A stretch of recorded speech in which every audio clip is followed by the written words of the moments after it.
একটা সাধারণ ছেলেকে হঠাৎ আঘাত করলো আকাশ থেকে পড়া একটা ধূপের পাত্র। কিন্তু আশ্চর্যের বিষয়, এই আঘাতের পরই সে পেয়ে গেল এক অদ্ভুত শক্তি, যার মাধ্যমে সবকিছু উপর থেকে ভেতরে স্পষ্ট দেখা যায়। ঠিক তখনই বাড়িওয়ালি মেয়ে গোসল সেরে বের হলো।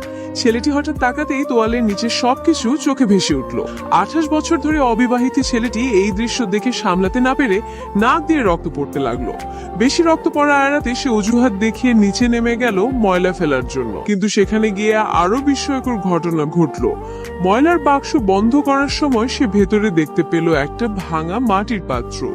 কৌতূহলী হয়ে বাক্স খুলে দেখলো সত্যি ভেতরে আছে একটা ছাপ মোহর। শুধু তাই নয়, তার চোখের সাথে সাথেই ভেসে উঠলো সেই ছাপ মোহরের দামও। খুশি হয়ে সে পাত্রটা ভেঙে ছাপমোহর বের করলো। কিন্তু মাথায় তখনও প্রশ্ন, এমন শক্তি হঠাৎ এলো কিভাবে?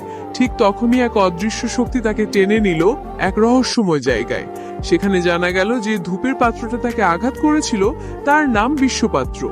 এই পাত্রের ক্ষমতা হলো যে কোনো বস্তু টেনে নেওয়া আর মেরামত করা। এখন থেকে পাত্রটি তাকে মালিক হিসেবে মেনে নিয়েছে, আর তাই সে পেয়েছে বিশেষ চোখের শক্তি। সবকিছু বুঝে নিয়ে ছেলেটি ছাপমোহরটা নিয়ে গেল এক পুরনো জিনিসের দোকানে।